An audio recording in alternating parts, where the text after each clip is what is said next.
मैं ये पूछ रही थी कि मेरे जो ससुराल पक्ष है ना, उसमें आपने बोला कि हक के लिए लड़ो, हक के लिए लड़ो। हक के लिए बोलना ससुराल से क्या उचित है? अपने हक की बात तो करनी चाहिए। नहीं, वो बोलते हैं कि तू मेरा बेटा नहीं है। कौन बोलता है? मेरा ससुरा बोलता है। अच्छा, तू मेरा बेटा नहीं है? हाँ, कहता है कि और किसी तो बोला बेटा नहीं हूँ, मैं तो बेटी हूँ, ऐसा नहीं, बोला करो। मेरे पति को बोलता है। अच्छा, पति को। हाँ, कहता मेरा 2 ही बेटा है, तेरे को हिस्सा नहीं दूंगा, तू मेरा बेटा नहीं है। तो मतलब तो ये पति कौन, मतलब तीसरे नंबर के भाई हैं? बिचला है, छोटा। छोटा। तो बाप बोलता है कि तू मेरा बेटा नहीं है। तू मेरा बेटा नहीं है। अरे बाप का दिमाग खराब हो गया है, और बेटे को नहीं पहचान रहा है। हाँ, उस जमीन जायदाद के लिए वो अंधे हो गए। माइक पास में करो पाठक।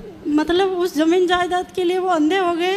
हमारे को घर अपने पे बेटे को बेटा नहीं मान रहे हैं। नहीं मानते। फिर भी भले ना माने, पर उनको अधिकार तो देना पड़ेगा। आप लड़ाई लड़ना बोलते नहीं है तो बिल्कुल आपके ए आश्रित छोरा हो गए। खड़ा हो जा भैया, बात करो। आपके आश्रित हो गया क्या कि गुरुजी के बोलते हैं कि खुद की मेहनत से कमा के खाओ, हमारे घर बना रखा वहाँ बात पे, कराओ। हमारे को रहना नहीं देते। चलो वो बात करो, हम बात करो, बताओ क्या हुआ? आपके चरणों में कोटि कोटि प्रणाम गुरुजी। जी।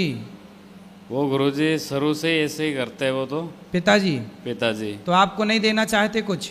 हाँ, वो बोलते हैं कि मेरा बेटा है ही नहीं। तो अरे ऐसे कह देने से थोड़ी, पैदा काहे किए रहे? जब पैदा किए तब तो बड़ा मजा आया रहा। ये अब दान संपत्ति देने के टाइम पे नखरे बता रहे हैं तुम्हारे पिताजी, रो रहे हैं छाती पे चढ़ के लेना। पैदा किया है तो दो, पैदा करने में तो बड़ा मजा आया रहा तब, अब देने में रो रहे हैं।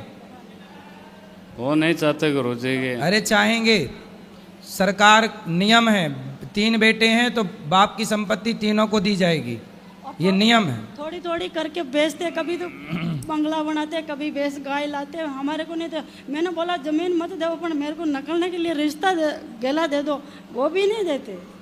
हमारे खेत के अंदर बना बताओ रखा कैसा है। बाप है। केवल बच्चे ही गलत करते हैं ऐसा नहीं, ये मैंने कलयुग बोला- है, यहाँ माँ बाप भी कई बार गलत करते मैंने हैं। बोला कि आपने पढ़ा लिखा कर योग बना दिया, तो अब हमारी बारी है सेवा करने की। क्या तेरे क्या सामर्थ्य है सेवा करने की? हम क्या बूढ़े हो गए क्या तू मेरी सेवा करेगी? तो बोले सदा जवान रहोगे, कभी तो बुढ़े होगे। हाँ, कहती दो दोन की भक्त बन के हमारे को सिखा रही है कि मैं सेवा करूँ। ऐसे लोगों को ही नर्क में जाना पड़ता है तरीके से। जो बाप अपने बेटों के साथ भेदभाव करते हैं, महाभारत की कथा है, जो बाप अपने बच्चों के साथ भेदभाव करते हैं, ऐसे बाप को भी घोर नरक की यातना भोगनी पड़ती है। समझा देना अपने पिताजी को ये बात। राधे राधे गुरुजी। जी।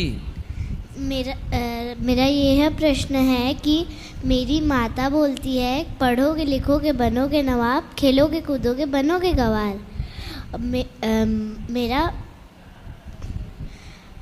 मैं पढ़ के जाती हूँ स्कूल, फिर स्कूल में पेपर देती हूँ तो भूल क्यों जाती हूँ?